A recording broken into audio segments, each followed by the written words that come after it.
Hello, my name is Donald Brown, and I was born March 28th, 1954, in DeSoto County, Mississippi.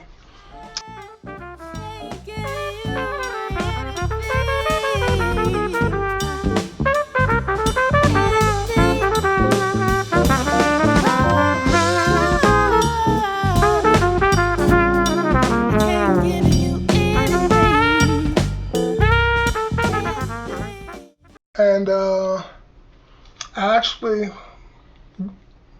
grew up in Memphis, and uh, how it turned out I was born in Mississippi was that my father went up north to St. Louis and Chicago to look for work, and the week or so he was gone up there, my mother was pregnant with me and decided to go stay with her mother in Mississippi.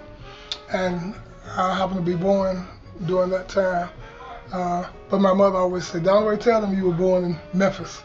And so, like I said, for the week or so I was in Mississippi. I grew up in Memphis. Uh, who were some of your earliest musical influences? Some of my earliest musical influences were starting with my oldest sister, Wadia, who was a really incredible gospel pianist and gospel singer. And then later, I had a cousin named Lord Stan Anderson, who would come by the house and play. And until this day, I still hadn't heard anyone play the piano with that kind of touch that he had and the soulfulness that he played with. But just a really great pianist. I tell people he probably was kind of a combination of Billy Preston and Art Tatum in terms of he had nice technique, but just like I said, played with a great feel. And as it turned out, I met James Williams in 1972 at Memphis State. And James used to always tell me about this guy named Lord, who taught him quite a bit of stuff about gospel music. And I would tell him about my cousin Stan.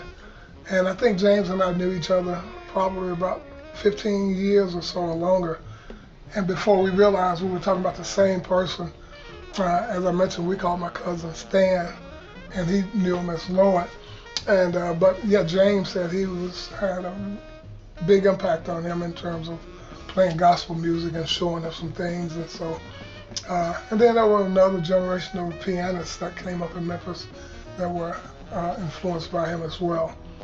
And so he was, from that standpoint, my sister and my cousin were big influences. But then growing up in Memphis, hearing Stax music as well as Motown music, Booker T, Booker T Jones, rather, Booker T and MGs, really had a big impact on me in terms of, even though I didn't consider myself a pianist, I could pick out his songs and some of his solos, but songs like Hip Hugger and Heads or Tails and Hang 'em High, I could play those songs, play the bass part and the melody and the chords. And so, like I say, that and Booker T played on a lot of the early Stax music, so he was another keyboard player. As well, needless to say, there were local guys like Marvell Thomas, who was Rufus Thomas's son, who kind of took Booker T's place when Booker T left, and who played on a lot of the Stax stuff as well as Isaac Hayes music. And so some other influences came more as I got more into jazz, and we'll talk about that. Uh,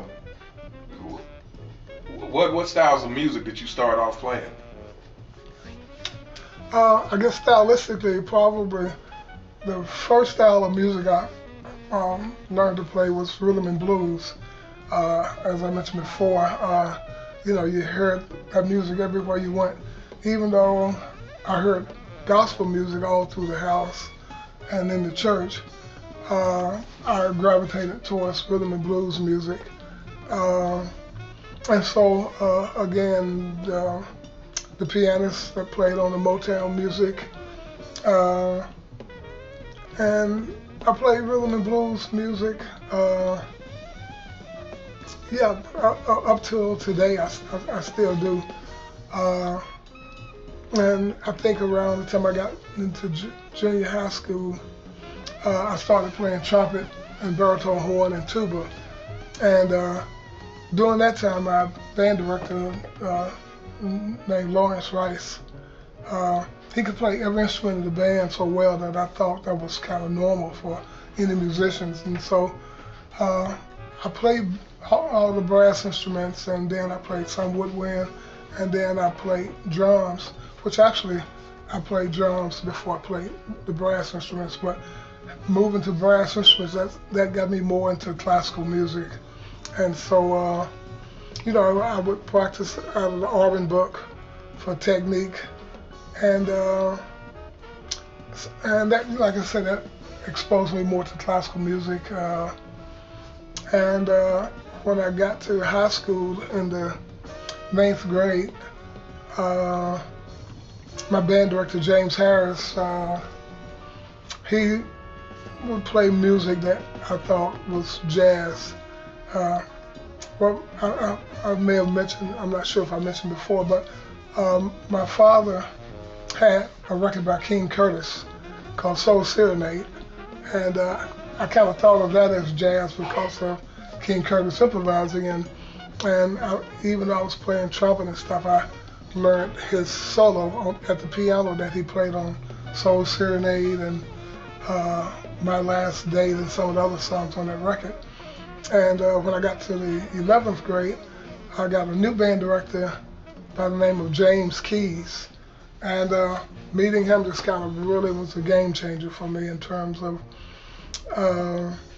he was such a brilliant musician. And he played bassoon in the Memphis Symphony, but then he could pick up the saxophone and play some of Train's, Sonny Rollins, and Bird stuff, as well as he could play Bud Powell stuff at the piano. And so he turned me on to records like Blood, Sweat and Tears, and I played in the band with some guys that we ended up playing God Bless the Child from one of the records. And I remember learning Lou Solo's solo on God Bless the Child, as well as learning a solo that Fred Lipsius played at the piano. And also, Mercy was a big hit back then. And so, I learned Joe Zawinul's solo at the piano. And but my band director, Jimmy Keys, also turned me on to Miles Davis and Train, Ahmed Jamal, and so on. And I can remember learning Miles' solo on But Not For Me, and his solo from Bags Groove. And so that kind of set the stage for the next phase where I graduated and started Memphis State University in 1972. And a whole new chapter of my life started upon meeting James Williams.